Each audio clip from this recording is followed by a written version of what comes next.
For today's ganap, another vegetarian recipe to share.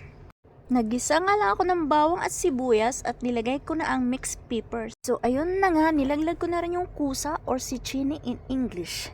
In Tagalog, ambot lamang. Nilagyan na nga natin ng pampalasa, toyo at saka oyster sauce.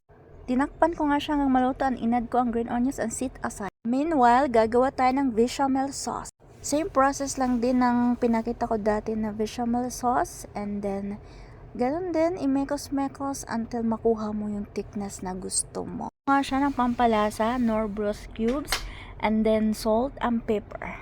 Yun lang, and then minekos-mekos ko siya, hindi ko na naipakita kasi ang hirap mag-video mag-isa.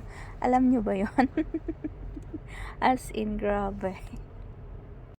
So, ready na nga yung ating kosa, and then nilagyan na natin ng sauce, and then nilagyan natin ng ibabaw ng cheese, and then nilagay sa oven, and charan, done na!